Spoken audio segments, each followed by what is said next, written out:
Hare Krishna, everyone. Please accept my humble obeisances. All glories to Srila Prabhupada.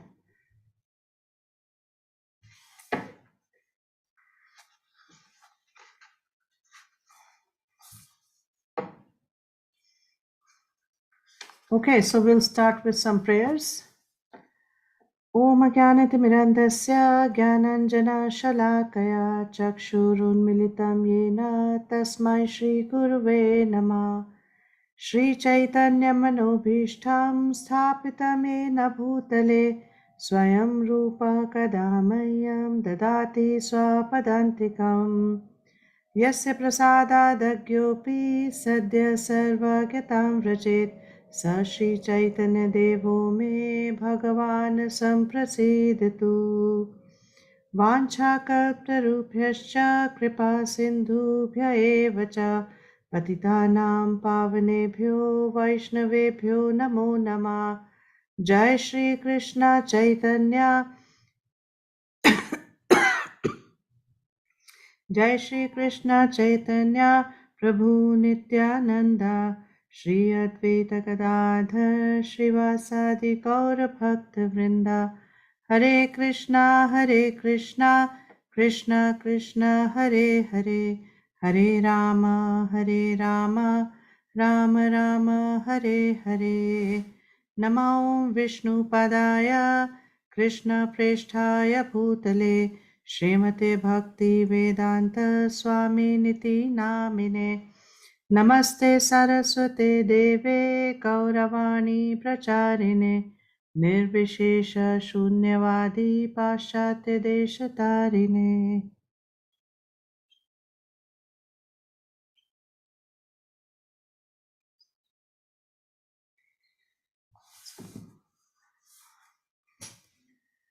Okay, I have a quick question. Rishabh Prabhu, are you in IT sector? Not much, Mataji. Actually, I'm a stock market trader. Oh, you're a trader. Okay. So we are starting with text 10. So let me just share my screen.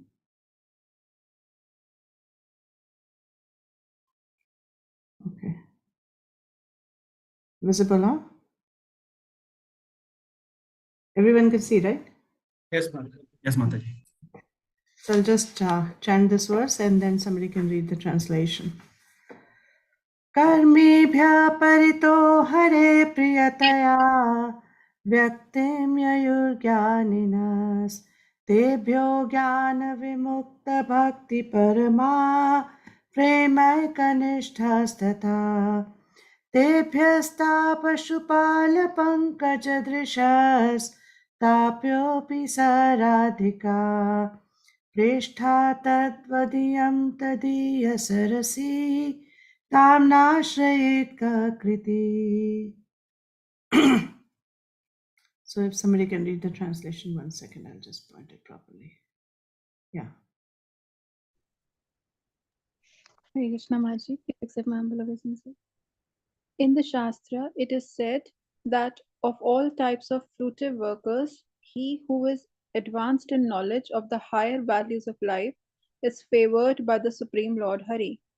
Out of many such people who are advanced in knowledge, jnanis, one who is practically liberated by virtue of his knowledge may take to devotional service. He is superior to the others. However, one who has actually attained prem, pure love of Krishna, is superior to him. The gopis are exalted above all the advanced devotees because they are always totally dependent upon Sri Krishna, the transcendental cowherd boy.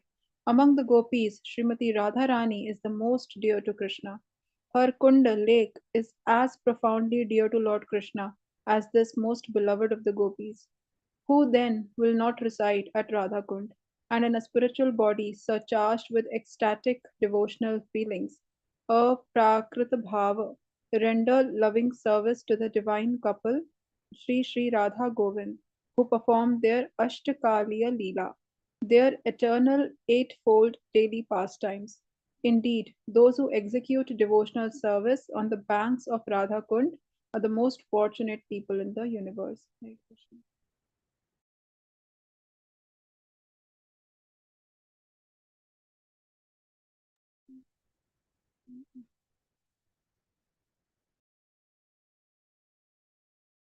Hare Krishna Mataji, you are on mute.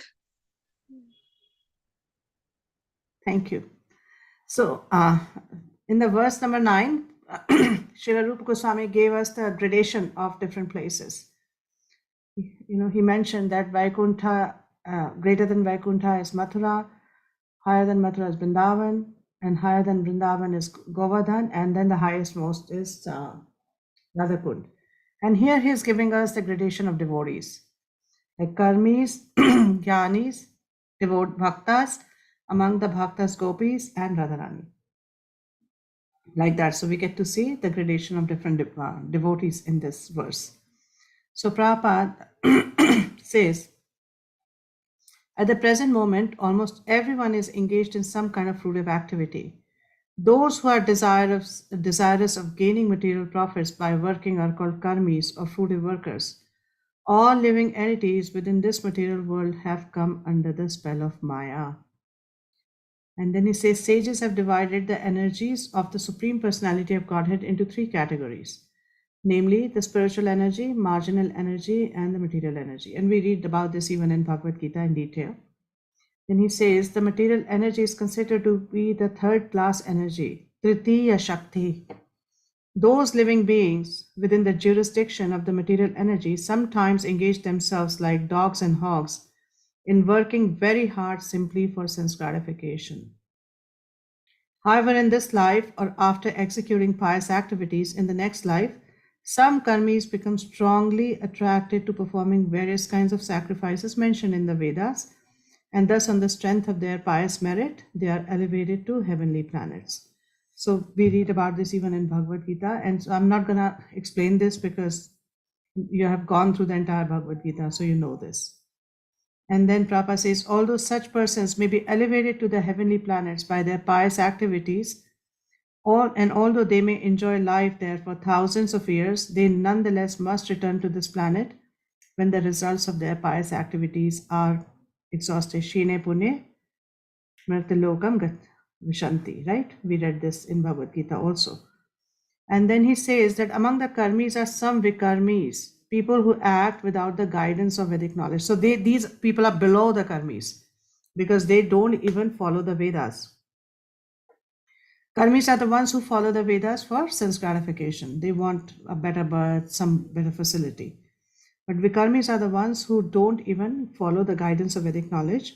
Those who act on the basis of Vedic knowledge perform sacrifices for the satisfaction of Lord Vishnu and to receive benedictions from him. In this way, they are elevated to higher planetary systems. Such karmis are superior to the vikarmis, for they are faithful to the directions of the Vedas and certainly dear to Krishna. So what Prabhupada is saying, that vikarmis are the ones who don't follow anything, any scriptural injunction. So karmis are above them. They have a desire for fruitive sense enjoyment. But since they are following the Vedas, they are considered as dear by Krishna because they are following the authority of the Lord. Krishna has given the Vedas and they are following the Vedas. Some authority at least they are willing to follow. So they are better than vikarmis. And then Prabhupada says, although the karmis are sometimes elevated to higher planetary systems, as long as they remain attached to fruitive activities, they must accept new material bodies after death. If one acts piously, he can attain a new body among the demigods in the higher planetary systems, or he may attain some other position in which he can enjoy a higher standard of material happiness. This is that person who does punya, different kind of, collecting different kind of pious credits. On the other hand, those who are engaged in impious activities are degraded and take birth as animals, trees, and plants. Those who don't go according to Vedas, they take birth as animals, trees, and plants. Then Prabhupada quotes from the 5th canto of Bhagavatam, Nunam Pramata Kurute Vikarma. This is what Rishabh Dev, this is the lesson given by Rishabh Dev to his sons. He says, materialists who work hard like dogs and hogs simply for sense gratification are actually mad. They simply perform all kinds of abominable activities simply for sense gratification. Materialistic activities are not at all worthy of an intelligent man, and as a result of such activities, one gets a material body which is full of misery. So Rishabh Dev is telling his sons that by performing materialistic activities, you're not really going to get any spiritual result. You're going to get material result, and that will result in another material body. And then Prabhupada says, materialists do not consider that after giving up the body, they may become embodied as lower animals, plants, or trees. So I was just, when I was reading this, I was reminded that once Prabhupada was giving a class in US, and he was talking about that, don't waste your time like dogs and hogs, and General Prabhupada always focuses on this. So like, don't after getting a human birth, don't act in such a way that you end up being a dog. So this person, one person got up and he said, what's wrong with being a dog? So Prabhupada was like kind of like flabbergasted that, the consciousness is so low that they can't tell the difference, that what's bad about being a dog. How low is your consciousness that you can't tell the difference? So Prabhupada, for a second, he was like quiet, and this person said, but what's wrong with being a dog? And then Prabhupada said, you have my blessing. Because if you can't tell, if you're so low, then anyway you're going to end up like an animal, because you have no idea what's happening. It is the game of consciousness. So that is why for a devotee, it is very important. Okay, somebody needs to be quiet. Okay. So for the devotee, it is really important to maintain one's consciousness. And that is the key in devotional service. And that is why Prabhupada named his society as International Society for Krishna Consciousness. He did not name it as International Society for Krishna, or International Society for Krishna Activities, or International Society for Krishna Seva. He named it as International Society for Krishna Consciousness. So it is it's all the game of consciousness. Where is the consciousness? What are we thinking about? What's our absorption? That is what's going to determine our next destination. And Prabhupada says, thus all their activities simply defeat the purpose of life. Not only are they born ignorant, but they act on the platform of ignorance, thinking that they are getting material benefits in the shape of skyscraper buildings, big cars, honorable possessions, and so on. The materialists do not know that in the next life they will be degraded, and that all their activities simply serve as parabhav, their defeat. So very heavy words, since we've been reading Prabhupada, so after a while we start thinking, yeah, right, I know, because I've read it before. Prabhupada says this all the time. But if we contemplate on these words, we'll realize that how heavy they are. If we indulge in sense gratification, we will have to suffer. Sense gratification is equivalent to suffering. One may think that I am doing sense gratification now and I'm getting some pleasure. That's okay. But we have to also understand that any kind of sense gratification is going to result in suffering in the future. So it is like, self-sabotaging. You're trying to sabotage yourself. So this is what a devotee must remind oneself. Some level of sense gratification is necessary for everyone to survive. I in the very beginning years of my Krishna consciousness, I heard from His Grace Veer Bahu Maharaj, Prabhupada disciple. He's an initiating guru, and I asked him that, Maharaj, so all kind of sense gratification is bad, right? So he said some sense gratification is required to live in this body. You cannot survive in the material body with no sense gratification. Then he said, if you don't get oxygen and then you suddenly get oxygen, you'll be like, so you'll feel good. And that is also some kind of sense gratification, right? So in this body, some level of sense gratification is required, but we should try to minimize that, because by intelligently processing, we must understand that any kind of sense gratification will lead to suffering in the future. And then Prabhupada says, one should therefore be eager to understand the science of the soul, Atma Tattva. Unless one comes to the platform of Atma Tattva, by which one understands that the soul and not the body is oneself, one remains on the platform of ignorance. Out of thousands and even millions of ignorant people who are wasting their time simply gratifying their senses, one may come to the platform of knowledge and understand higher values of life. Such a person is called a jnani. The jnani knows that fruitive activities will bind him to material existence and cause him to transmigrate from one kind of body to another. Thus, a jnani is considered superior to a karmi because he at least refrains from the blind activities of sense gratification, sense enjoyment. This is something that we also hear in the 7th chapter of Bhagavad Gita. And then Prabhupada says, although a jnani may be liberated from the ignorance of the karmis, unless he comes to the platform of devotional service, he is still considered to be in ignorance. Because anything, if you may achieve whatever, but if you are not a devotee, you don't come to the platform of devotional service, you are completely missing the boat. You are completely missing the purpose of human form of life. So it is ignorance. It's just that you are a little less ignorant than others, but you're still ignorant. It is still ignorance. And then Prabhupada says, although one may be accepted as a jnani or one advanced in knowledge, his knowledge is considered impure because he has no information of devotional service and thus neglects the direct worship of the lotus feet of Supreme Personality of Godhead. And then he talks about jnanis, like when a jnani takes to devotional service, he rapidly becomes superior to an ordinary jnani. So this jnani who has some bhakti now, he becomes superior to an ordinary jnani who has no bhakti. Such an advanced person is described as Gyan Vimukta Bhakti Parama. How a jnani takes to devotional service is mentioned in Bhagavad Gita 7:19, where Krishna says, Bahunanam Janmanamante Jnanavan Ma Prapadite Vasudeva Sarvamiti Sa Mahatma Sudurlabha. That it takes a jnani many births. After many births and deaths, he who is actually in knowledge surrenders unto me. That a jnani takes many births before surrendering unto Krishna, knowing me to be the cause of all causes and all that is.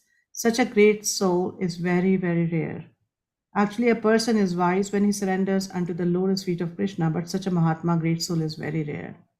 Just say, I mean, when you read, and because for most of us, devotional service came very easy. Somebody just caught hold of us and, preached to us and then just told us, okay, come to this class, that class, start chanting, and that's how it came to us. So we see devotees around us, almost everybody came in the similar way. So we think, oh, it's not so rare really. When we read the Shastra, we think, okay, maybe it's rare, but we don't really register it. That how great is our fortune, how rare is this opportunity, and how seriously we should take this opportunity, because it may not come back from many lifetimes again. So it's extremely rare, and sometimes we get an idea of this when we preach, but most of the time we don't really contemplate on it. Most of the time we don't really register it, that I need to make the best use of this possibility that I have. How rare it is to be born in a millennium in which Sri Chaitanya Mahaprabhu came. And after that, the trio, Bhakti Vinod Thakur, Bhakti Siddhanta Saraswati Thakur, and Srila Prabhupada. Such an amazing team, of these three very empowered acharyas. And then you come in their line in a bona fide sampradaya. We may never get this opportunity again. So we have to understand how rare it is and how we really need to get serious, how we really need to take advantage of this particular good fortune. First to realize and then to take advantage. And whatever time we have left in this life, we should just try to dedicate it, whatever time is left. Prabhupada says in many places, he says, for many lifetimes, you've just wasted time going up and down in different planetary systems, right? So whatever time is left in this body, just one lifetime, some years, maybe decades, just give it to Prabhupada, just give it to Krishna.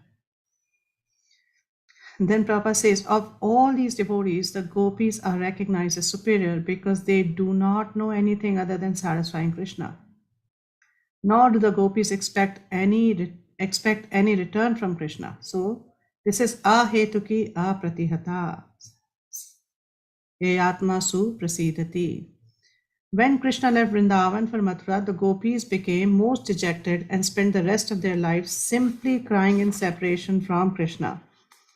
This means that in one sense, they were never actually separated from Krishna. Why? Because they were always thinking of Krishna. And because of that, they were actually experiencing Vipralambha Bhav. This is Vipralambha Seva. There is no difference between thinking of Krishna and associating with him. Rather, Vipralambha Seva, thinking of Krishna in separation, as Sri Chaitanya Mahaprabhu did, is far better than serving Krishna directly. And why so? Why is Vipralambha Seva higher than serving Krishna directly? So that's my question.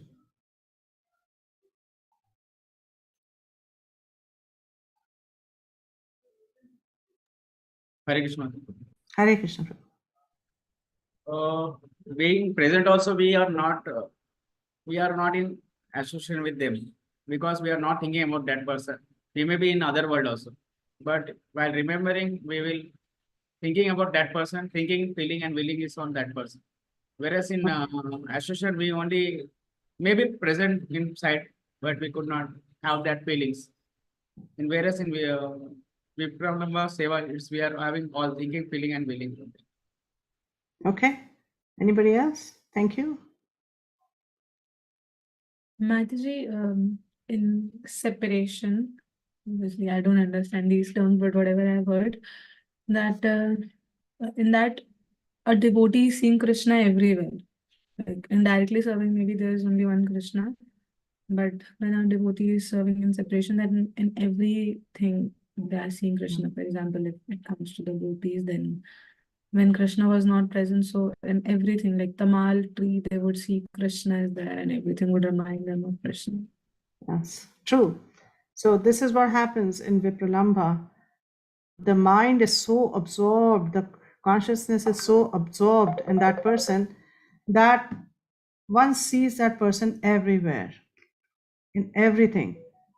So Radharani says that, this verse comes in Padyavali, that when I'm with Krishna, I only see one Krishna. But when Krishna is not there, I see Krishna everywhere.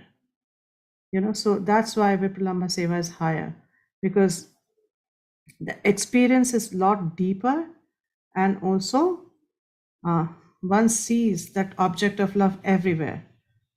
So that's why Sri Chaitanya Mahaprabhu actually came to give us Vipralambha Seva. He did not want to give us Sambhog Seva, like union, being with Krishna. He came to give us Vipralambha Seva.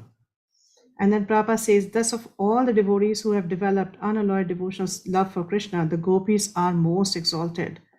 And out of these exalted gopis, Srimati Radharani is the highest. No one can excel the devotional service of Srimati Radharani. Indeed, even Krishna cannot understand the attitude of Srimati Radharani. Therefore, he took her possession and appeared as Sri Chaitanya Mahaprabhu just to understand her transcendental feelings. So Prabhupada is talking about the internal reason for Sri Chaitanya Mahaprabhu to advent. External we know is Yuga Dharma Sankirtan, Harinam Sankirtan, but internal is to taste the mellows of pure love for Krishna. You know, how Krishna is always bewildered, like how can Radharani feel so deeply for me? You know, what's really going on? And you know, how can people be so attracted to my own beauty? So that is why he takes this form of Sri Chaitanya Mahaprabhu in the mood of Radharani to experience her mood. And then Prabhupada says, in this way, Srila Rupa Goswami gradually concludes that Srimati Radharani is the most exalted devotee of Krishna, and that her Kund, lake, Sri Radha Kund, is the most exalted place, which he concluded in the last verse. And in this verse, he's concluding that Srimati Radharani is the most exalted devotee. Therefore, everyone interested in Krishna consciousness should ultimately take shelter of Radha Kund and execute devotional service there throughout one's life. This is a conclusion of Rupa Goswami in the 10th verse of Upadeshamrit. Okay, so if anyone has any question, I can try to answer, but let me forewarn you, this is way beyond my realization, this verse. And I'm nowhere close to even realizing it. So I will, if you have a question, I can try to answer according to what I've heard. Otherwise, we'll go to text 11. Hare Krishna Mataji. Hanji. Sorry, I didn't raise my hand. Can I ask first? Yeah, Otherwise do that. Okay. Yeah, go. I have 3 questions. 3 questions. Okay, you wait.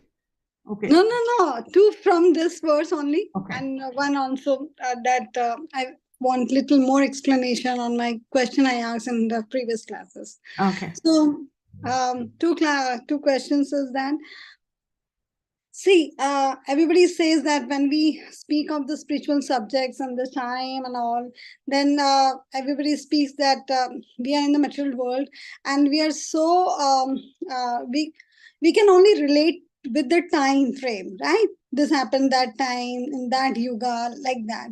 So it is often written and often said that Chaitanya Mahaprabhu came as a devotee to understand the mood of and the feelings of Radharani to understand for Krishna.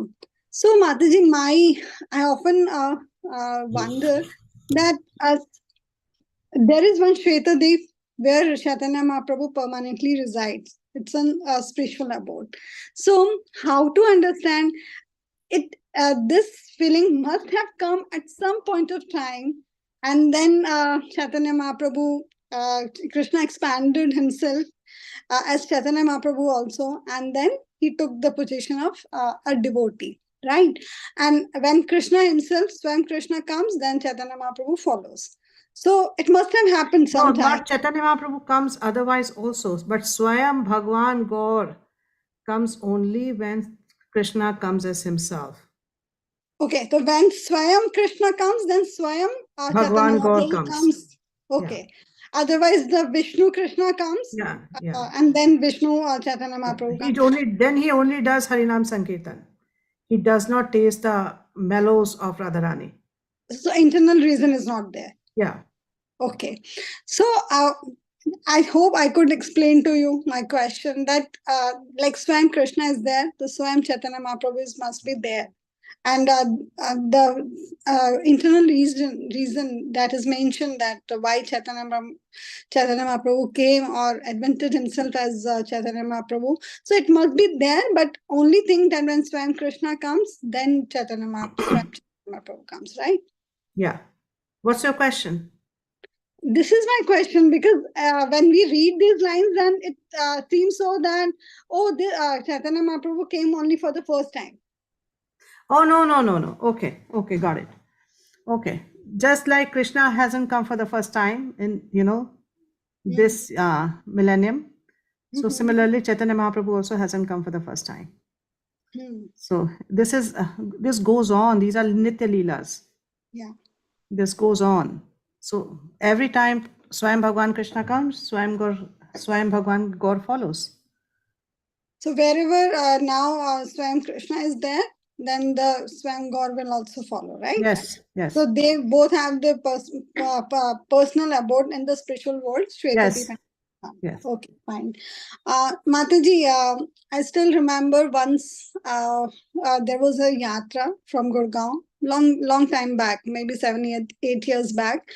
And our temple president was there, and along with Amoglila Prabhu also was accompanying.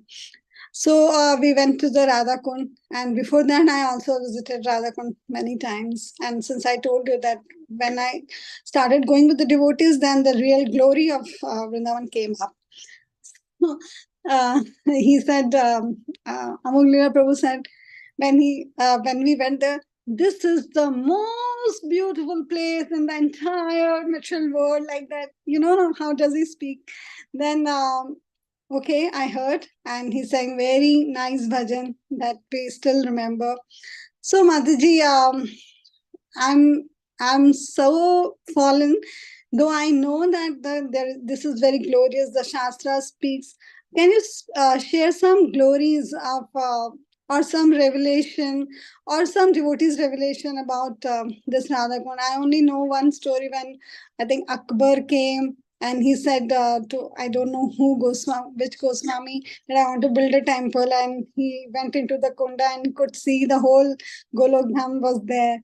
So I don't know much about that. So if you can share. Well, off the top of my head, I can't really remember much. But the glories of Radha Kund, I mean, what can I say for glories of Radha Kund? Most of our acharyas, they resided. You know, so many acharyas have done bhajan by the banks of Radha Kund. If you see Srila Raghunath Das Goswami, Srila Krishna Das Kaviraj Goswami, Sri Raghunath Bhatta Goswami, even Bhaktivinoda Thakur has a house on the banks of Radha Kund, and Srila Bhakti Siddhanta Saraswati Thakur. You know, so they all came there. So it's such a glorious place. You know, one place which has presence of all these, and 5 Pandavas also stayed there. You know, 5 Pandavas also. There used to be those trees which were representing the Pandavas. 1 second, I'll just switch this off. I have a phone. Okay, stopped. So it's a very, very glorious place. And it is, Radha Kund is nothing but, like I said, liquid prema of Srimati Radharani. And just imagine how glorious is this place, that even though Sham Kund is right there and they both share the water, nobody says we are going to Sham Kund. You know, you'll never hear anybody saying that I'm going to Sham Kund. You know, he's right there. And they have in the center, there is Sangam. And the water is, both the waters meet. So that's how glorious it is. I mean, even all the signs say Radha Kund, because when you just see that and contemplate that, this is the highest place. This is because most intimate pastimes took place there. This is a place where when Radharani was on a swing, and Rupa Goswami composed this verse that her braid is looking like snake. And when Sanatana Goswami read that verse, he said, how can you write that? How can you write that about Radharani, that her braid looks like a snake? So Rupa Goswami considered Sanatana Goswami as his spiritual master, elder brother and spiritual master. So he didn't say anything. He agreed, okay. The next day, when Sanatana Goswami was sitting, and he had the vision of Radharani swinging on the swings, and he saw that the braid looked exactly like a snake. Okay. So, and this is the place where actually Radharani came and gave cover to Raghunath Das Goswami also.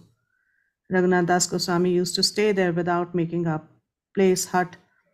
And he used to, just keep busy writing, busy doing bhajan.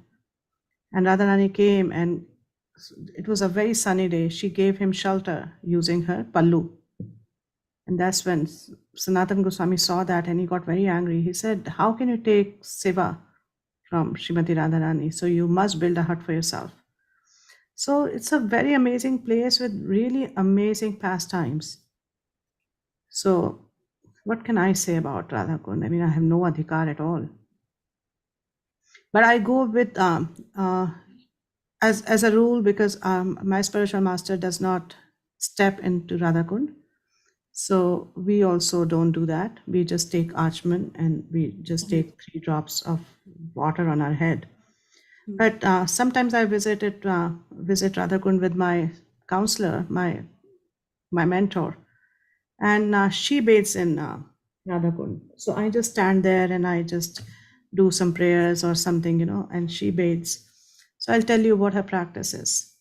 So she first bathes in Radha Kund, then goes to Shyam Kund, bathes there, comes back and bathes again in Radha Kund. So I once asked her, I said, I don't understand this, why do you have to come back and bathe again in Radha Kund? And she said, for me, bathing is a service. So I am bathing here, I'm taking those waters to Shyam Kund because that will make him happy. And then when I bathe in Shyam Kund, I bring that water back to Radha Kund because that will make her happy.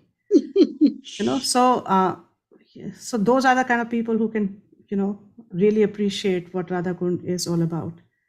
And Radha Kund, all the 8 Sakhis have their kunjas on Radha Kund. So there, every corner, there is a kunja of a particular Sakhi, which obviously we cannot see.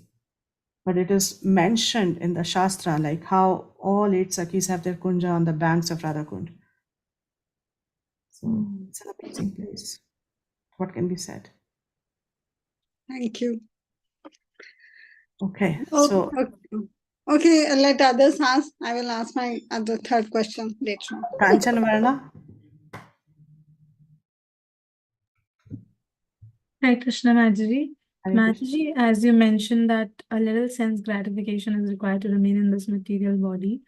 So what is the borderline for that so that we do not go into the complacency zone and Actually, actually- it differs for different devotees. For you, what sense gratification may be a necessity for someone else. So every devotee has to figure it out for themselves, that what is necessary and what is, sense gratification. For example, if somebody is born in a family where that person was raised with the AC from the beginning, for them AC becomes a necessity because they are conditioned like that. But someone who's coming from, say, a village not used to AC, and that person starts using AC, becomes a sense gratification. So for every devotee, they have to see what is my necessity and what is sense gratification. Right? So it is not like a borderline for everyone, which is like across the board, okay, this is a borderline. It doesn't work like that. Okay, so your borderline, okay, it's not borderline. Basically, what I meant was, as you mentioned, that I can see that is it my necessity or I'm trying to please my senses. This could be a checkpoint, basically. For Yeah, anything. and at the same time, one has to be aware that this starts becoming stricter as we advance. From the beginning level or at the level of Anat Nivriti, say, if we start thinking, oh, I need to reduce sense gratification, more important than that is, am I Krishna conscious? Because our, like Bhakti Siddhanta Saraswati Thakur says, our process is not Anartha Nivriti, our process is Arth Pravritti.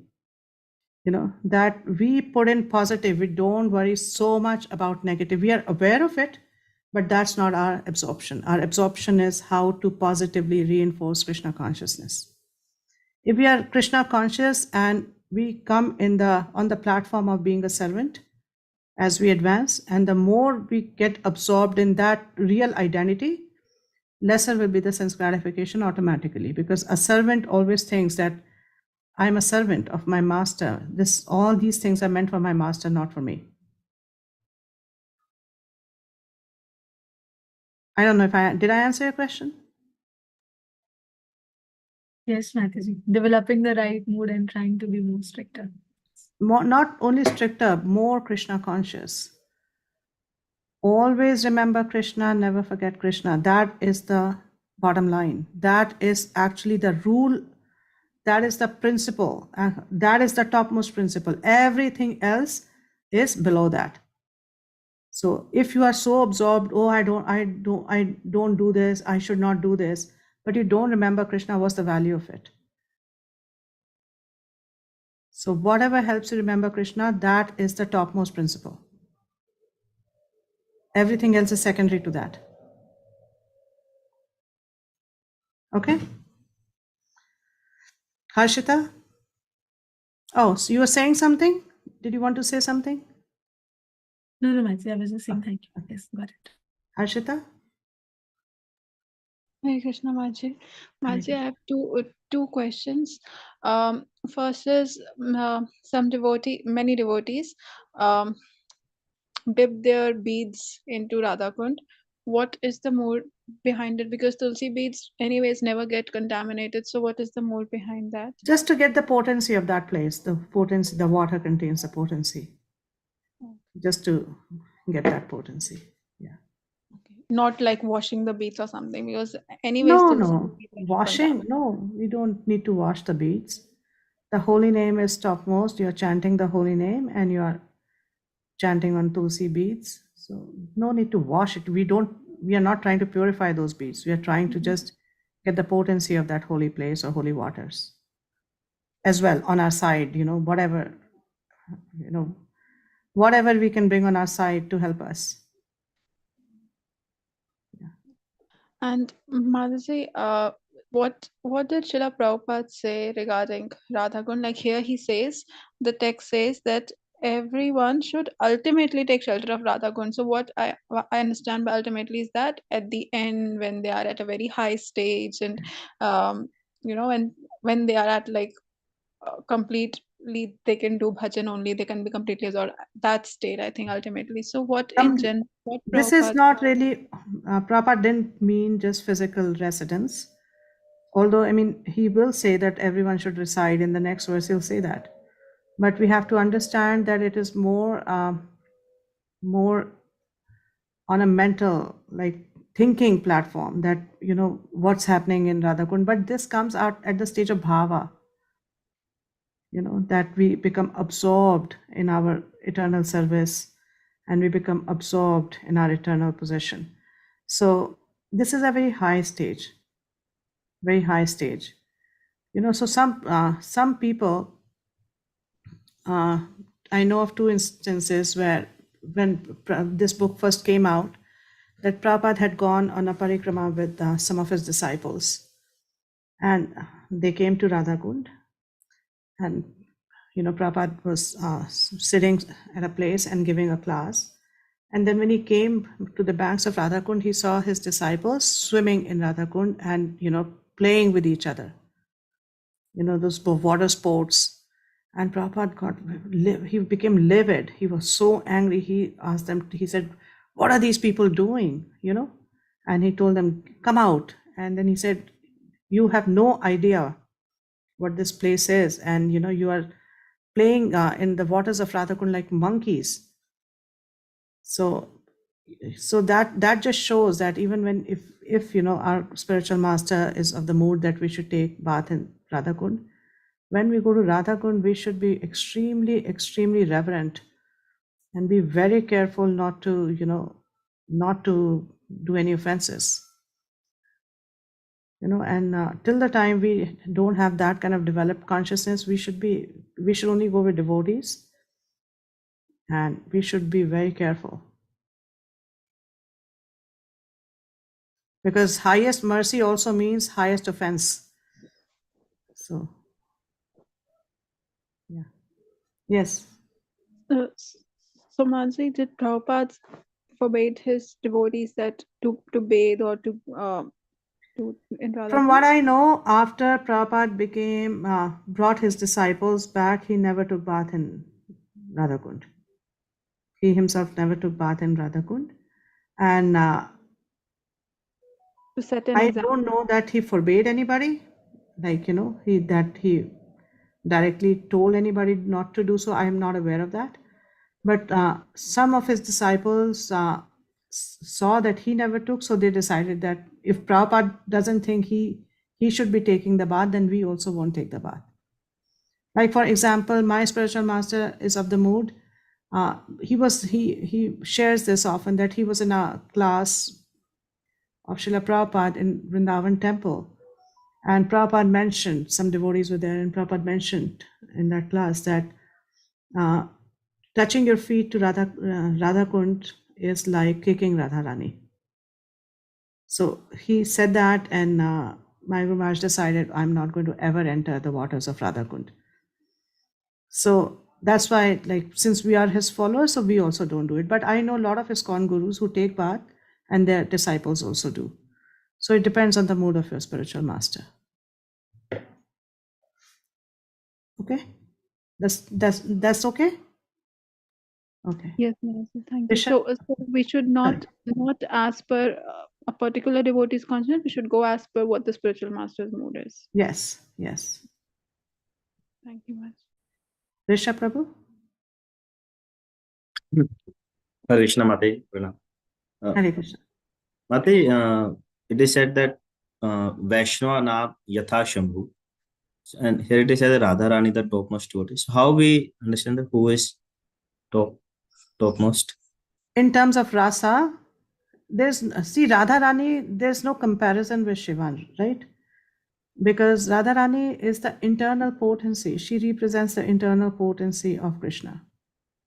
So, like Prabhupada, when he named the Delhi deities Radha Parthasarthi, then somebody asked him that Parthasarthi is on the, is on Kurukshetra Yuddha Bhumi.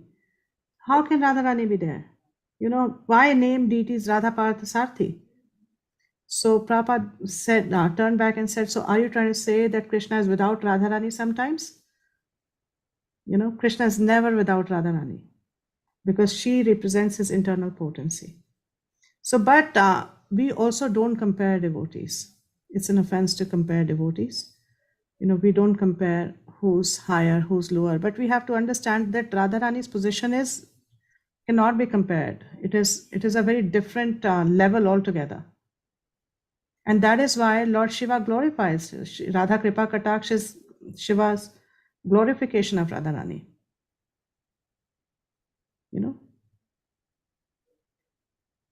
Yeah. Okay. And Mate, regarding taking bath, so some people say that on the day of Bahula Ashtami they take bath. Is it allowed? Is it? No, it is totally on the mood of your spiritual master. If he doesn't take bath, then unless and until you think that, or somebody thinks that my spiritual master may not be eligible, but I am, then it's a different story. But if the spiritual master has that mood, then one shouldn't. Okay. Unless and until he instructs you that, okay, you know what, you go and take bath, then you do. Okay. Yeah. Thank you. Dayanvita? Hare Krishna Mataji. Hare Please Krishna. accept my humble Please obeisances. accept my worship, Shri Prabhupada. Yes. Mataji, my question is, in the purport, it is mentioned, one should therefore be eager to understand the science of soul, Atma Tat. We do lot of hearing, more than reading, we do lot of hearing by listening lectures from our senior Vaishnavas and from the bona fide spiritual masters also, that one should be at a soul level rather than the body. Means one should understand that I am not this body, I am the soul. But many times I have seen, like, as we are growing, so this bodily consciousness also comes side by side. Growing as an older? No, as we are moving ahead in our Krishna consciousness Okay. process, so we this bodily consciousness also come, because obviously full time we are not in the temple. For a few hours we are there and then coming back to our home. And for example, just, or if in a association of devotees also, suppose I want to eat paneer, I saw that, like for example, in the Govindas, I saw there's a Shahi Paneer and I want to prepare it. I have that hunger to have that Shahi Paneer to fulfill my belly needs. So instead of thinking that I want to make it to serve my Lord or to serve my Guru Maharaj, so I am fulfilling the needs of my belly. So there I come bodily consciousness. For example, second example, I could say like as our temple is going to open, so there are many lot of activities and services are going on. So as the female devotees, they have an eagerness that we will be looking much better than others. So how? In terms of wearing same Vaishnav attires.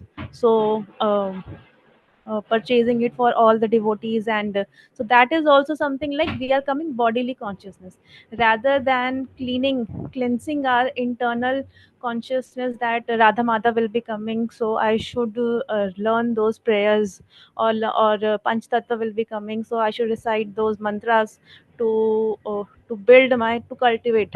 So many times it comes that we are going bodily consciousness, but then suddenly it comes, no, it is not Krishna.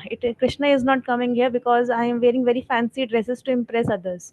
So how I can every time remember that this Shahi Paneer is not meant for me. This Shahi Paneer is meant for only our Lord. And second Yeah. question is, Mataji, like as you mentioned, Hold gopis on, have hold a on, way. hold on, hold on. I won't remember. Let me, Okay. just deal with this one first. Okay, so I see Shahi Paneer. I like Shahi Paneer, so I make it and I offer it to my Lord, and then I honor it. Right? That's the question. Like, so my sense gratification is there because I wanted to eat it, so I'm making it and I'm offering it.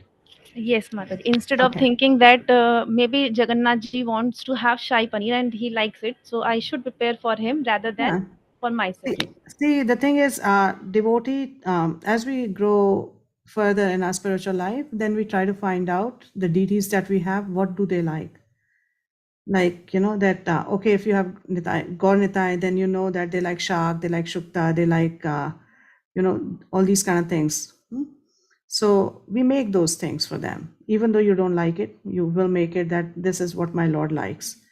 And even in NOD, it comes that whatever you like the most, that is what you should offer. And you do that Krishna, I like this the most, and I think it is a very wonderful thing to offer to you. So that you can do that in that mood that Krishna, I like Shahi Paneer very much. And I think this is the best thing to offer to you. So I'm making it and offering it to you. It completely changes. It takes you out of the picture. It becomes about Krishna. Similarly, when new fruits come, like my husband is very fond of mangoes. So, when mangoes come, so every time the mangoes come, then we offer them in the mood. The Krishna, we think mangoes are the best thing that you can get in fruits. So we are offering these mangoes to you because this best thing is meant for you. So you can do that and it doesn't remain sense gratification. And prasadam is one sense gratification that is allowed for a devotee. So, so don't get so worked up about it, but just change the way you offer it. So, and regarding the saris and getting the same attire, I think it's kind of nice. I don't really see a harm. You can, we don't just stop existing in the society. We do exist in the society also as devotees. So we obviously cleanse our hearts. We learn all those prayers. We, prepare our hearts to welcome the deities. But at the same time, if all the ladies are getting together and buying similar kind of sari, I think it's kind of sweet. It also, all tens and thousands of visitors will come. And they get fascinated when they see all the ISKCON devotees, ladies dressed in same sari or similar sari. So it is in a way a preaching also, but one has to, obviously, the consciousness will determine the result. If the consciousness is this, that, oh, I want to look beautiful so people look at me, then it is a material consciousness. But if you think that, oh, I want to look nice because the Lord is coming and, to welcome him, I want to look nice, Because when you welcome any important person, you try to look nice, that, that person, when he looks at you, he wouldn't think, oh, they didn't make any effort for me. What's going on? I'm coming and they didn't make any effort. How will the Lord feel? So if you make that effort thinking, this is Krishna, I'm doing this to please you, or we are doing this to please you. See the amount of effort we are making, just for your pleasure. It becomes devotional service. Then you don't have to worry so much. Okay? Yeah, thank you, Mataji. Second question is, as you mentioned that, and we already heard that gopis have a very dear to Krishna. They always think about Krishna and didn't expect any things in return. Yeah. So how can we are at a very initial level, but how can we? What would be the first step to come to that level? The process given by Srila Prabhupada. Try to chant 16 good rounds and follow the 4 regulated principles. Do some service to help this movement. If we just remember that it is really simple, don't complicate it, by thinking, oh, maybe I need to do something more. Maybe I need to do something else. Prabhupada has given us a foolproof method. And that's why it is said simple for the simple, very difficult for the complicated. Because especially the more sophisticated we get, we like complicated things. And there has to be more. But actually, it's that's the process. If try chanting 16 good rounds, it will take your life out of you. It is like fighting a big battle. It's not easy. Yes. So we just focus on the basics. Try chanting 16 good rounds, 4 regulated principles, and try to expand this movement. Okay, Mataji. Thank you so much, Mataji. Thank you. So we can go to the next verse. A second. Text 11. This is a final verse of NOI. So I'll just recite this verse and then somebody can read the translation.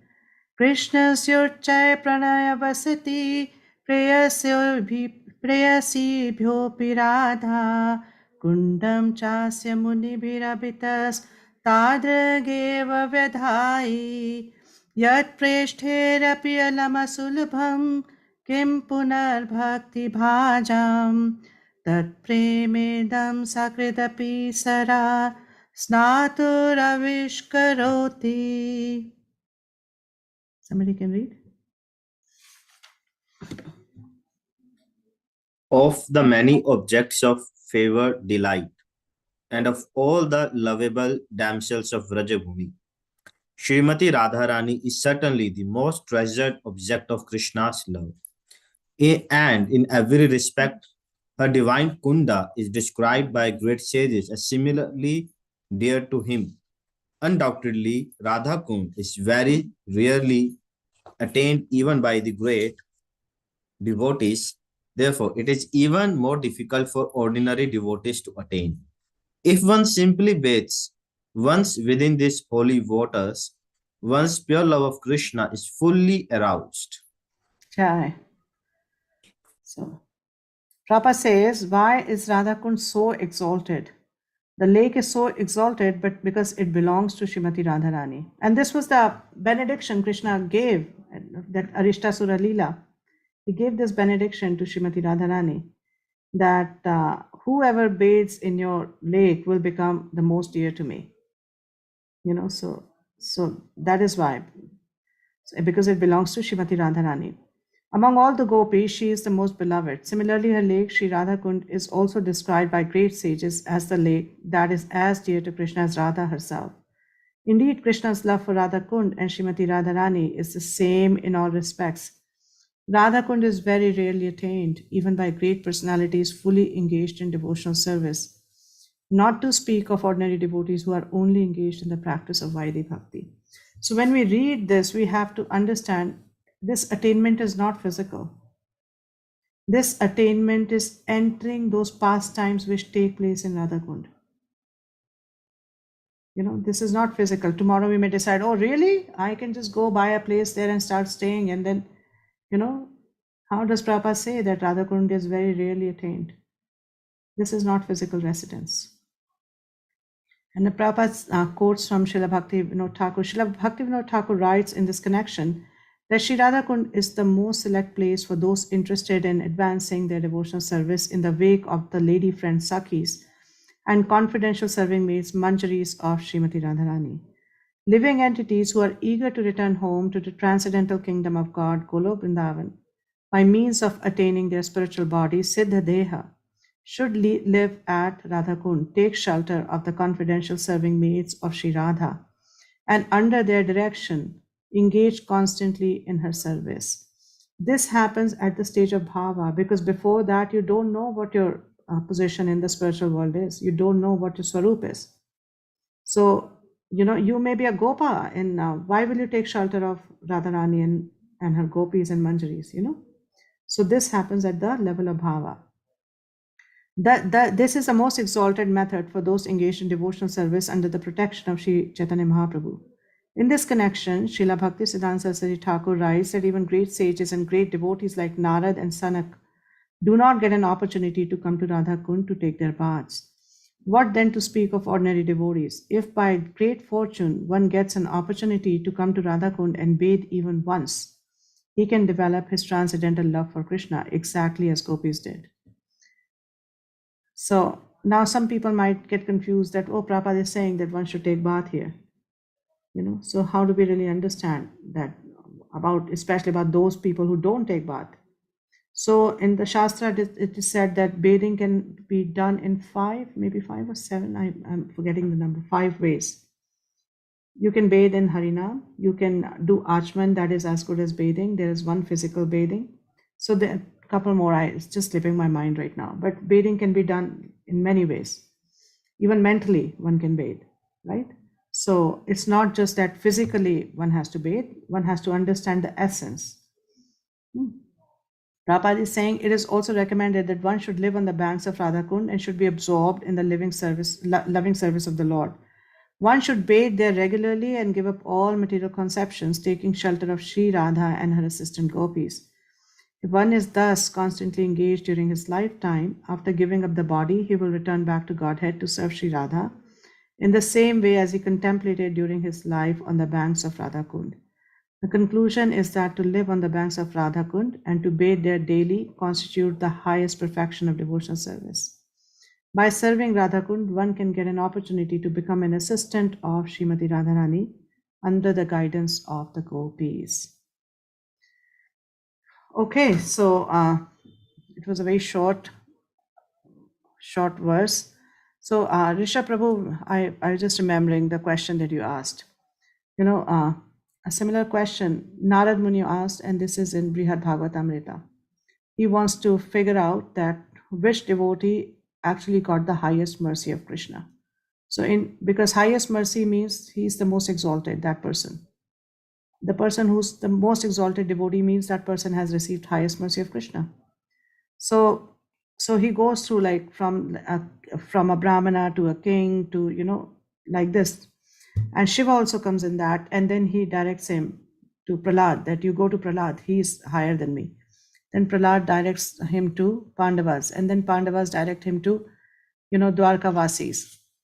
And Dwarka Vasis direct him to Mathura Vasis and then to Gopis and Radharani. So ultimately, Narad Muni concludes this, that Radharani has actually received the highest mercy.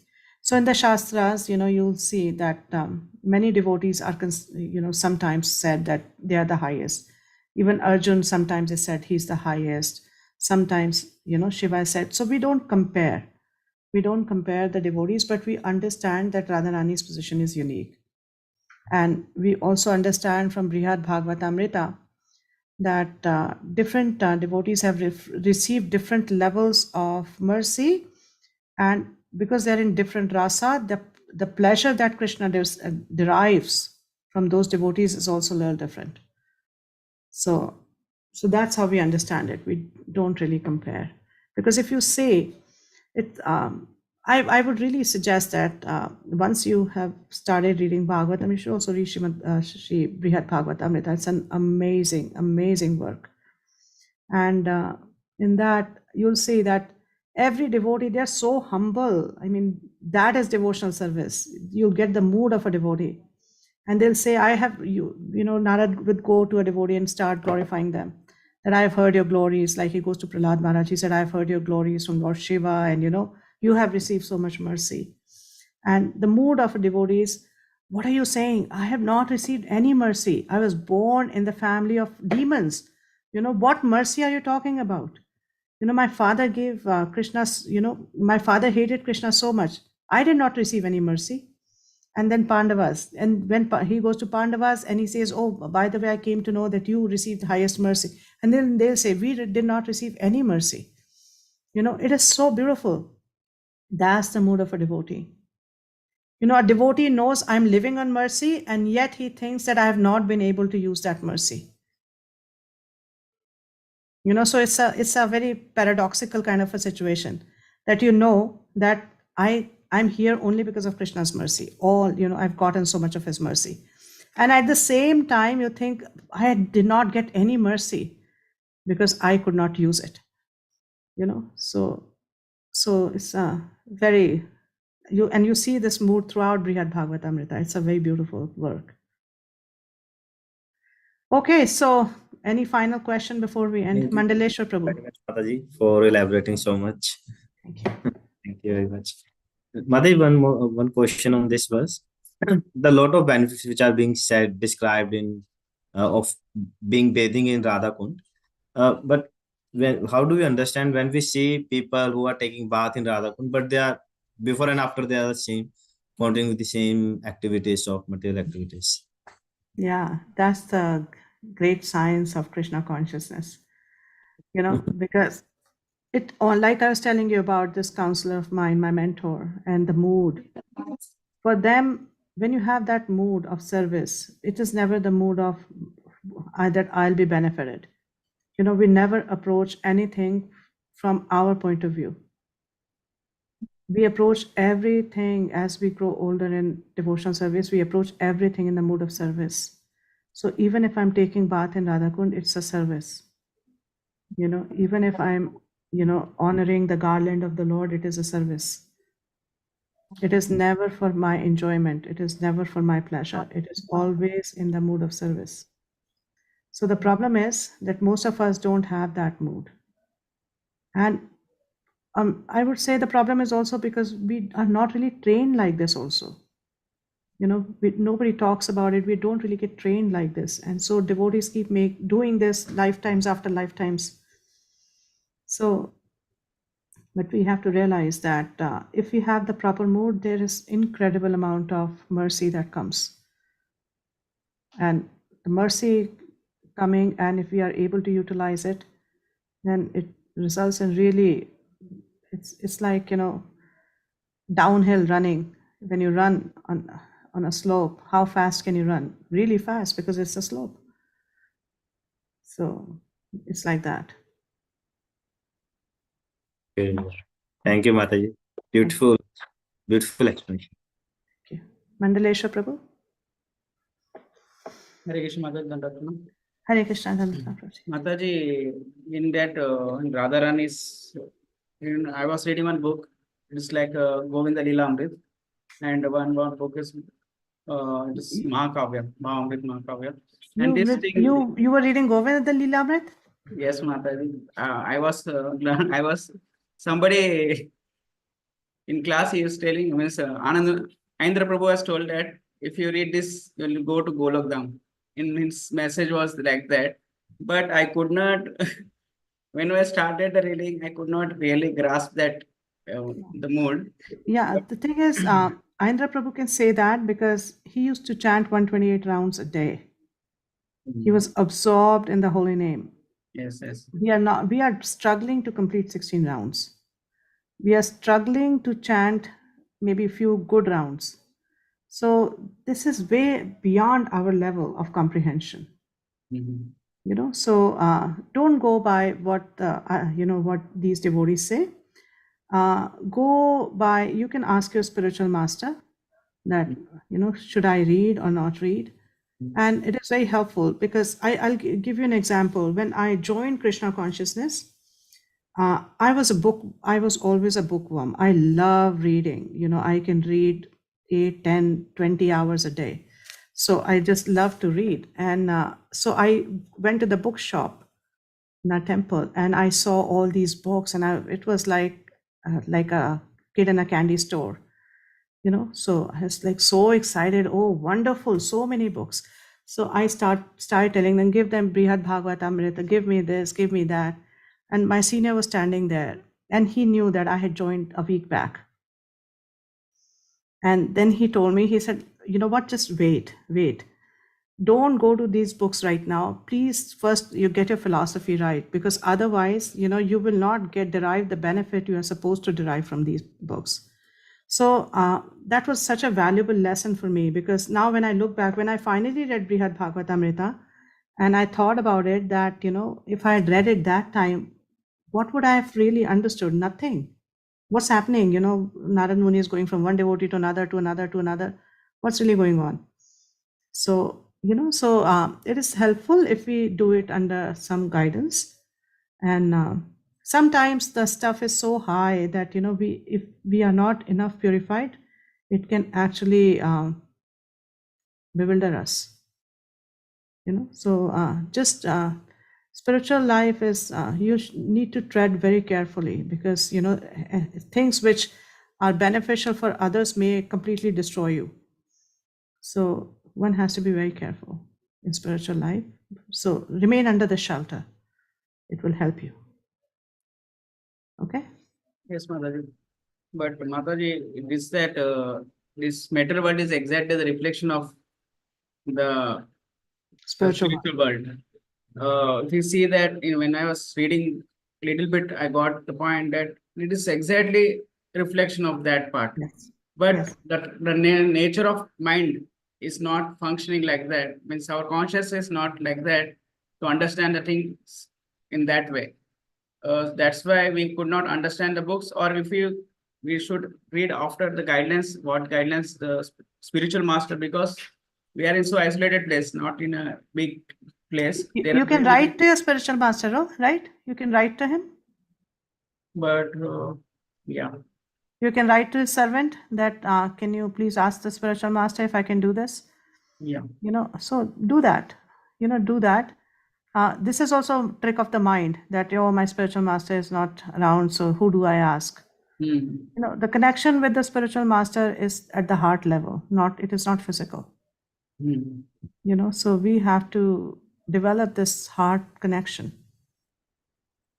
And the sooner we do it, because how are you going to spend the rest of your life? They're not going to be here forever. Yes.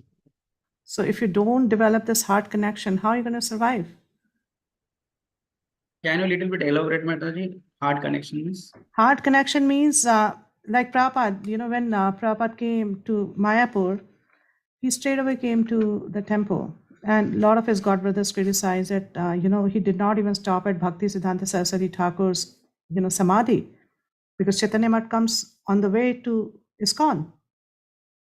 So they criticized him that, look at him, he's become so proud that he did not even stop at the Samadhi of his Guru Maharaj. So the disciples came and told Prabhupada that, your godbrothers are talking like this. So Prabhupada said, there was never a time that I did not see him or I did not feel him.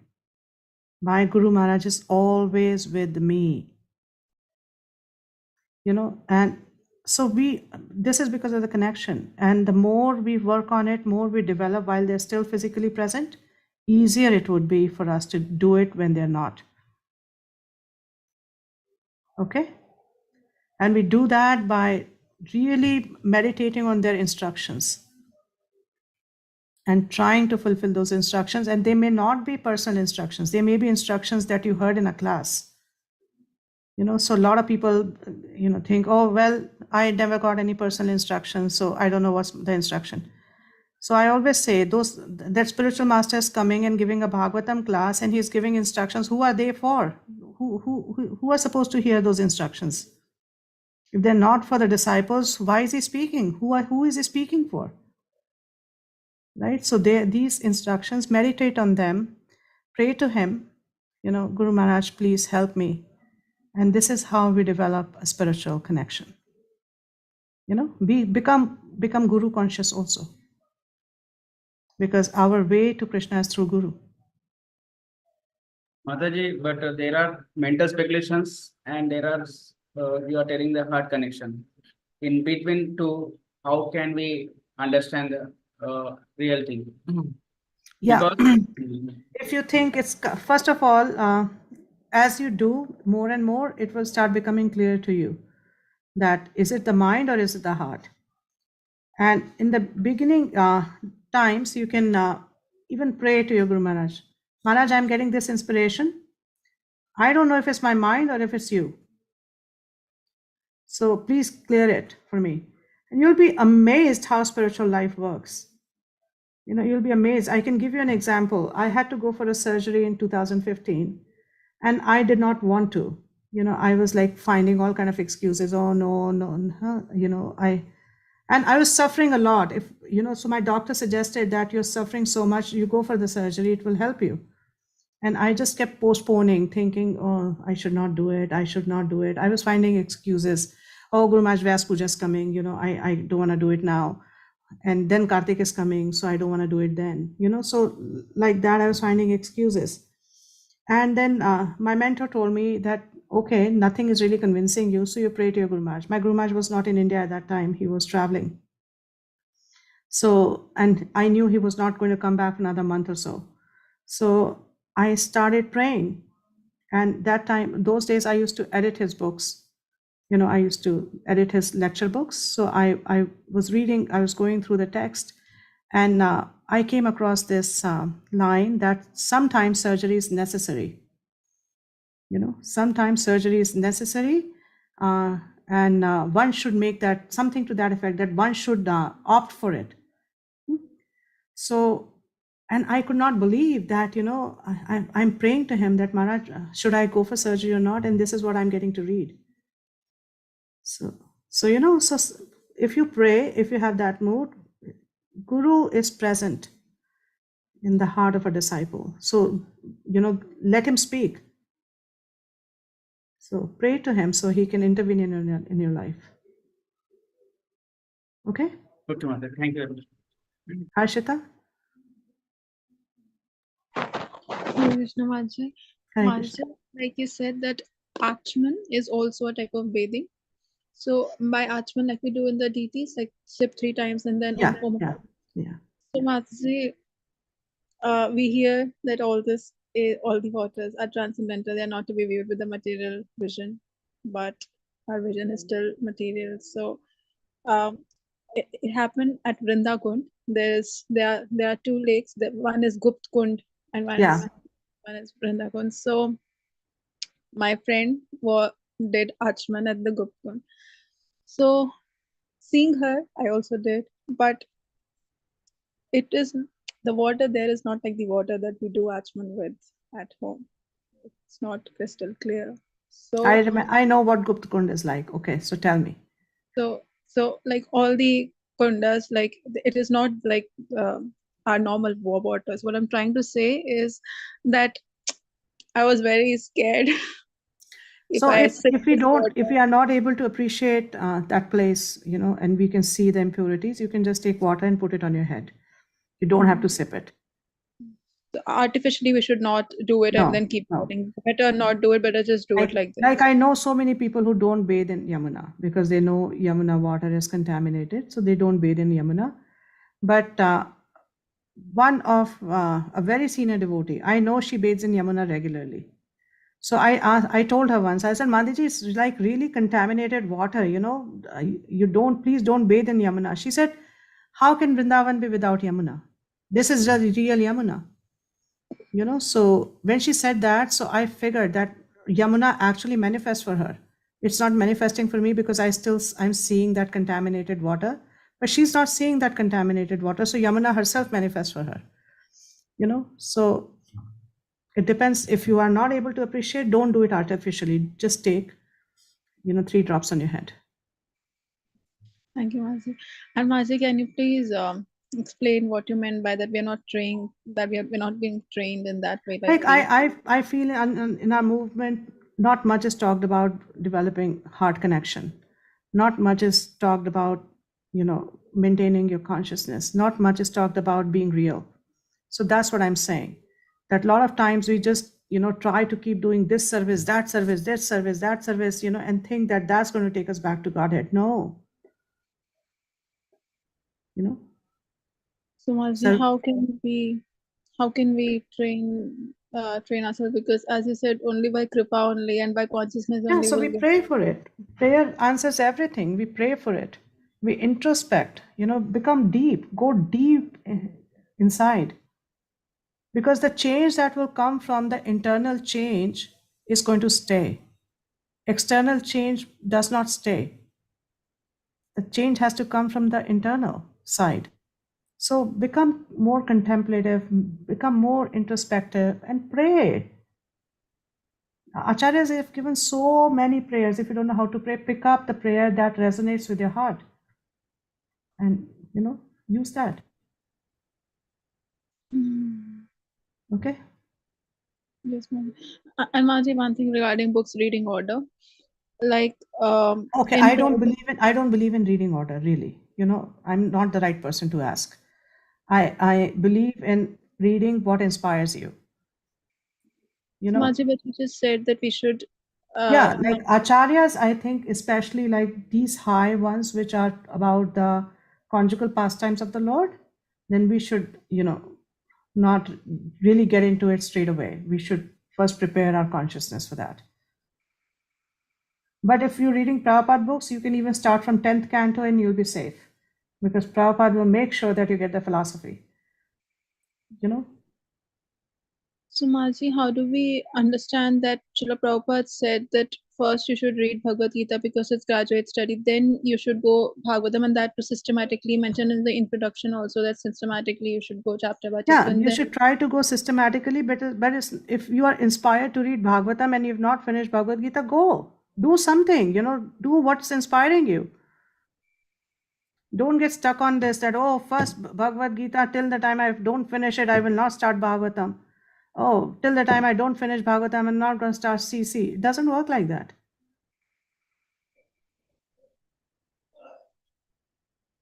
Okay, so do it that way. Don't become, so caught up in the order. Become caught up in what your heart is asking for.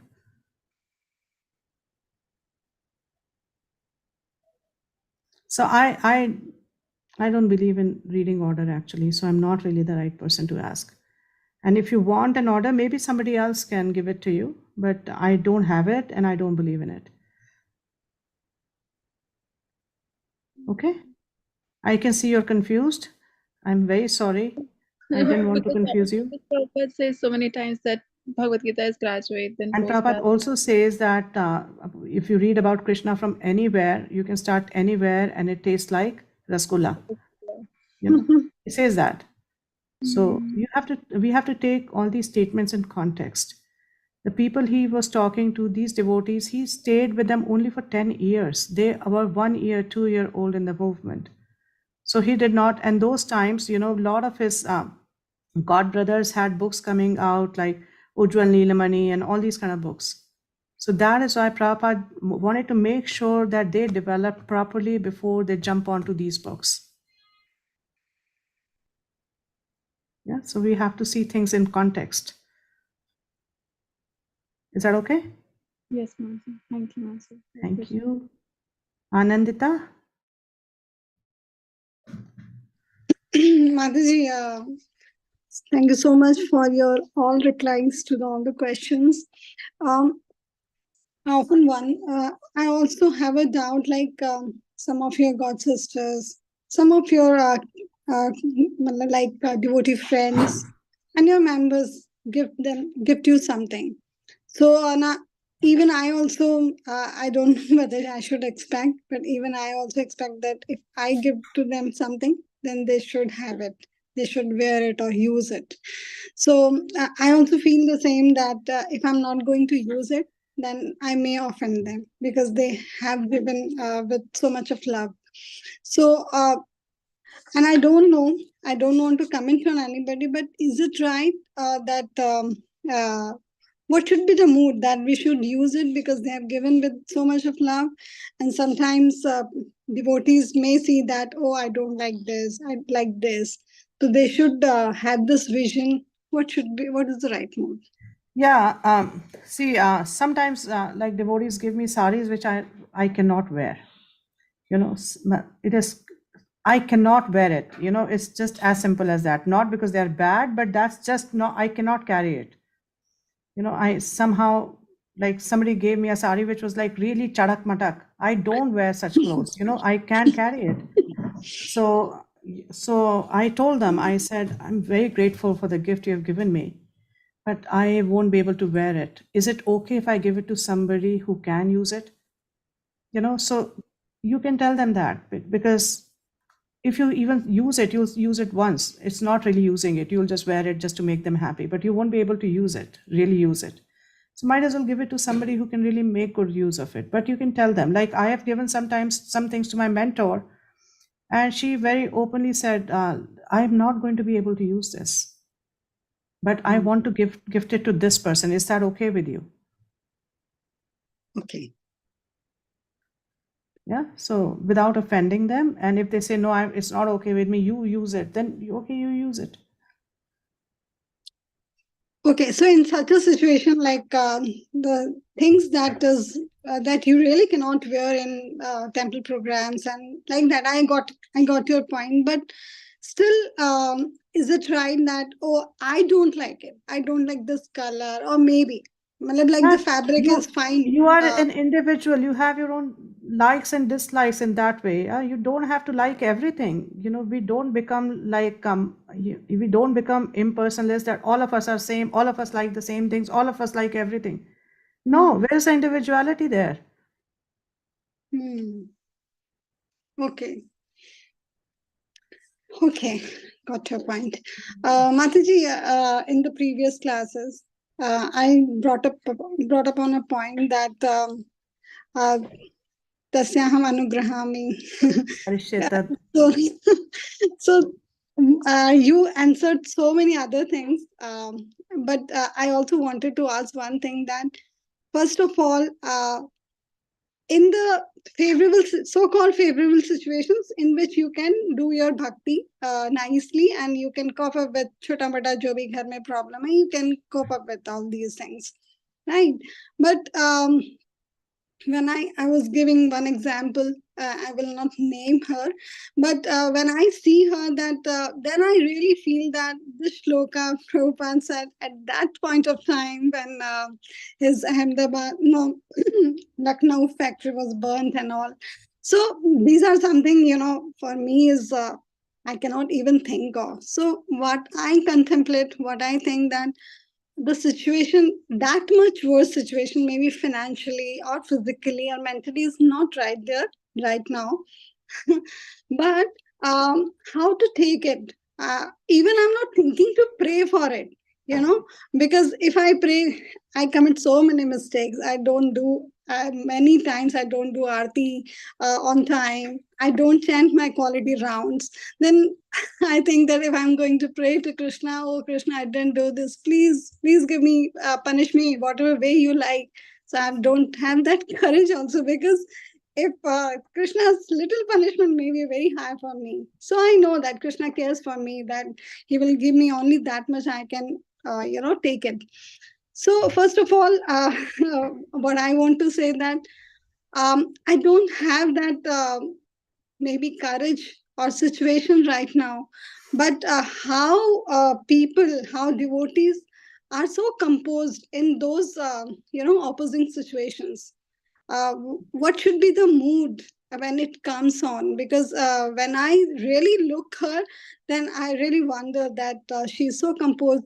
Whenever we speak about the classes or the preaching or Krishna consciousness, she never ever speaks about her problems, except when she is very physically weak or not well. Then she says that please pray for me. That's fine, because with this body only we can do bhakti. But in other circumstances, she never speaks.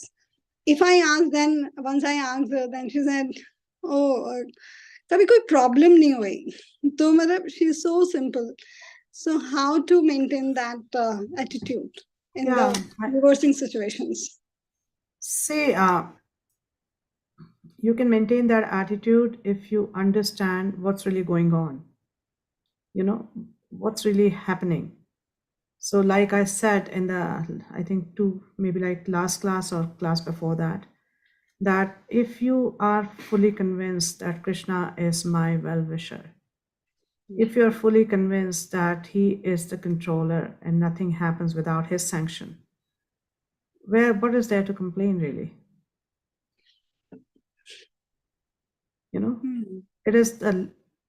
We only complain till the time we think we deserve better. The complaint comes from this mood that I deserve better. Why am I suffering? Why is this happening to me? So the more you advance, the more real you get, and you understand your real position, and then you understand that I'm nobody, and I deserve a lot worse. And Krishna is kind because he needs me to learn certain lessons. So he's giving a very small dosage of what I really deserve. And I should just use this opportunity to learn my lesson. Because he's very lovingly trying to bring me back to him. And he tried to teach me in easy ways, but I wasn't willing to. So now he has to do this for me to learn. Krishna is not an angry God. He does not like to punish anybody. He just wants to do what's best for us. Most of us don't understand until we get a slap. That's the problem. He's forced to slap us. So, yeah, if we become conscious of the fact that what is really happening when I am suffering, what's really going on? He's not really enjoying my suffering. He is sanctioning it because this is the only way I learn.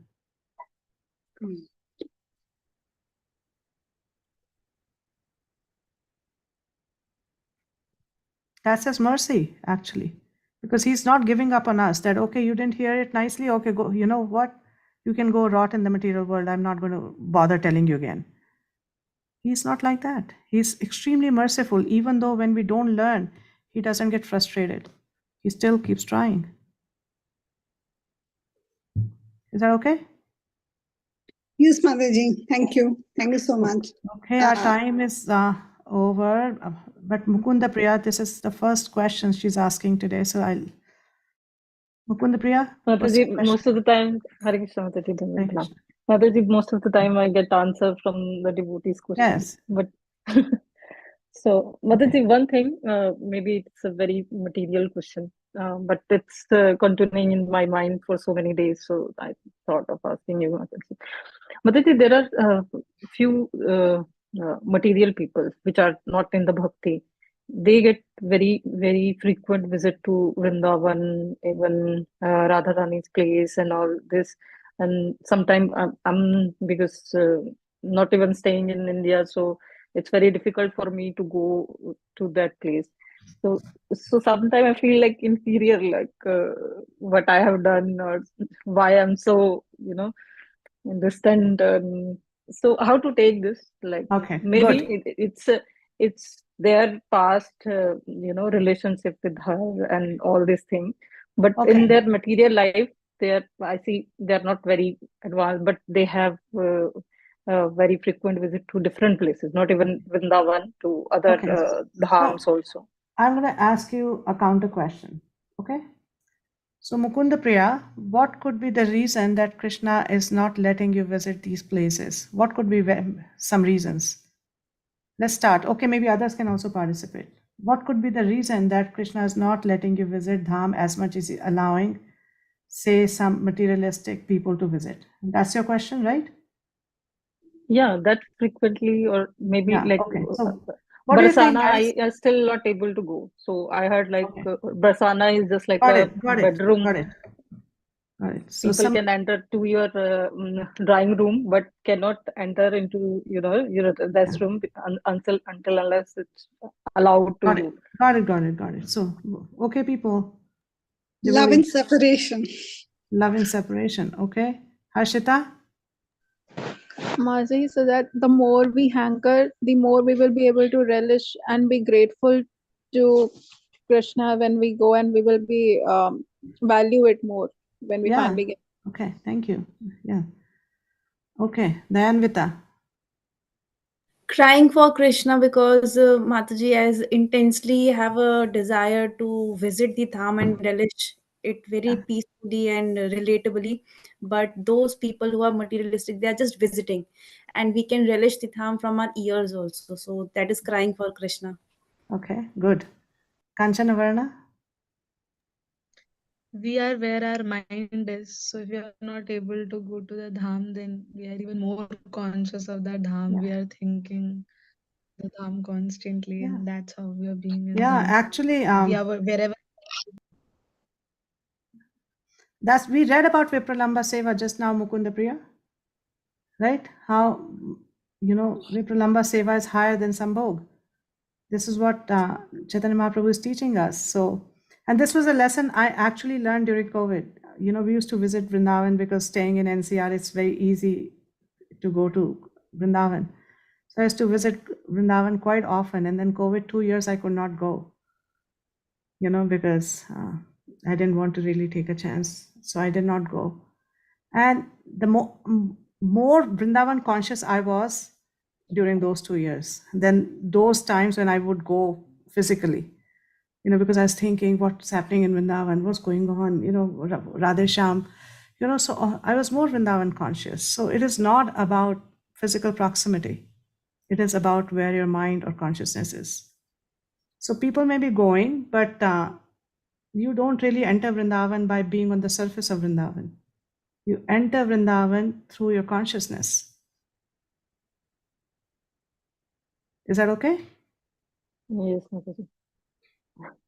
Yeah, I'm good. I mean, if very you're remembering Vrindavan and Barsana, wow, this is really nice. Sitting in wherever you are, if you can, remember all these places, you're already there.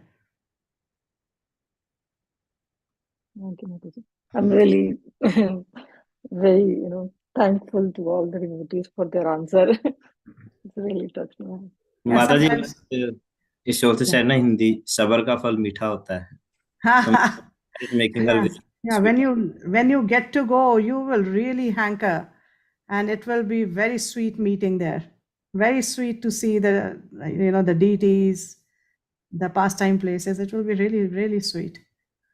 No, Okay, Mataji, devotees. it's not that frequent. Like I went last November, but I see like people are going and they are so Mataji, fortunate and also. she is actually lying. Whenever she gets vacations from Qatar office and she goes to Mayapur or Vrindavan, she's just saying she wants to be there, I think, because she is living in Qatar. Yeah. All right. So thank you very much. Our time is also over. The course is also over. So wonderful time to part now. But I really want to thank you all for your association. Very wonderful, points that you people made. And also because of you, I got to study NOI again. So I'm very thankful for that. Thank you all. Wishing you all the best for your course. Mataji, one request, small request. Can we have a screenshot of all the people who are here? Just as a memory that it is the second time we are having an association. And Okay, Rishabh Prabhu, are you going to do the honors? And Mataji, the darshans of Shishi Gaur Sundar also, which is just standing behind you. Okay, yeah, I will. This time I will. Yeah. Mataji, the feeling is very nostalgic because last time when you took our session, then I think there was no hope that you will take the session again. Though there was very too much willingness, especially in my heart. I don't know what's the connection, because I see there is one of my god sister in Noida. We hardly met, and for many years we were just chatting on WhatsApp and on call. But I really feel that I have some connection from the previous birth, and same I feel for you. And when I see your name that you will be taking an NOI session, then it gave me immense pleasure, because this is your Krishna reciprocating. You're very that kind, because I was scared. I told Vasal Prabhu, I said, they'll see my name and they'll say, oh no, again. So, so you're being very kind. But yeah, we all are connected because we all are in the shelter of Srila Prabhupada. There has to be some connection from the past lives for all of us to be here. माता जी यहाँ पर जितने लोग हैं उनमें से तो I think कोई भी नहीं सोच रहा होगा. When we saw your name, I was very happy, and I know. Don't be so sure. I'm telling you. Yeah. Mataji, after such a long course, we should feel like usually we should feel चलो अच्छा है खत्म हो गया, but वो वाली that feeling is not coming. उल्टा like feeling कि क्या now we'll not get to have another session with you. This feeling is more. True, Mataji. I was just about to write to Rishabh Prabhu कि please अब कौन लेगा इस session लेके खत्म करो ताकि हमें पता चले कि हमारा ये course खत्म हो गया. And now I have the same feeling कि अब क्यों खत्म हो रहा है.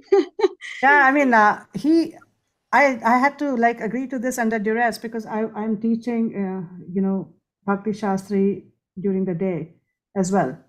So I'm teaching Bhagavad Gita, and then he told me you have to just take these sessions. I said 2 sessions in a day. Are you crazy? What's wrong with you?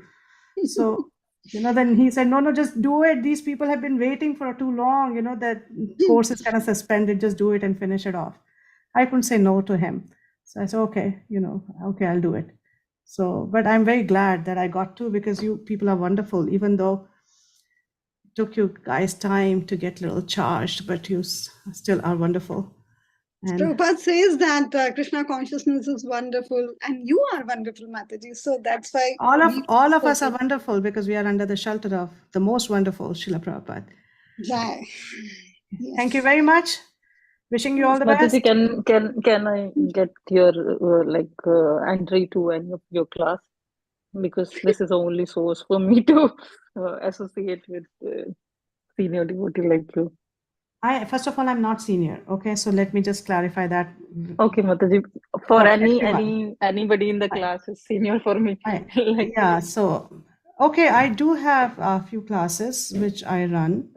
So let me just think about it, and then. So what kind of those classes are? Bhagavad Gita or what? Yeah, I'm. One class I'm doing Bhagavad Gita, 2 classes I'm doing Science for Self-Realization, and yeah, so different groups. But I have to also see that you people, if any one of you wants to join, has to be an online class. So let me just figure it out. Okay, so the classes you're running are all offline classes. Some offline, some online. So, okay. For me, it's online. Yeah, I know. For all of you, it's online. I don't expect people to come from Gurgaon or Rohini or all these places. I don't expect that. That's not practical. All right. So thank you very much, everyone. Thank you. Please bless us. Bless you. You guys bless me first, and then I'll be able to bless you. Okay. Mataji, if unintentionally we did any offense, please forgive us. Please don't go there. Please don't start, okay? Okay. All right, guys. Especially not joining on time and not turning on camera. That's okay. That's you guys are used to Indian Standard Time. What to do? Hare Krishna, everyone. Thank you. Krishna. Please accept my humble obeisances.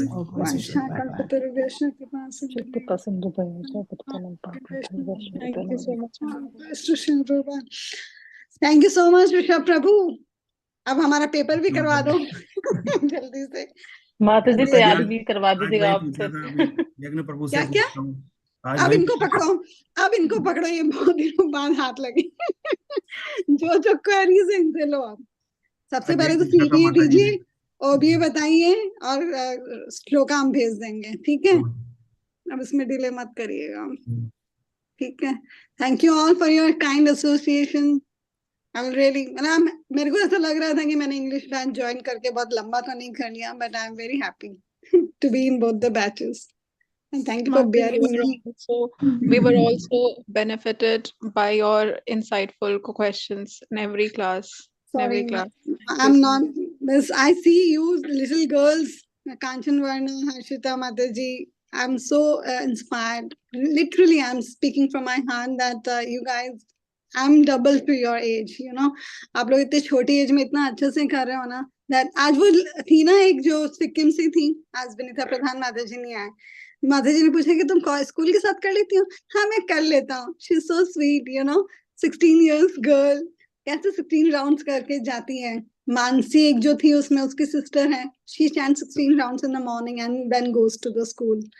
So they are all wonderful. पहले पिछले जन्म के भक्त है ये लोग, बस थोड़ा बहुत बचा हुआ है जब करने आए complete. So please bless me. Thank you.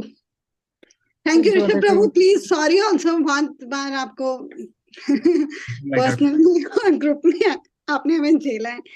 Thank you so much. Thank you, Mataji. Thank you, everyone. Thank you.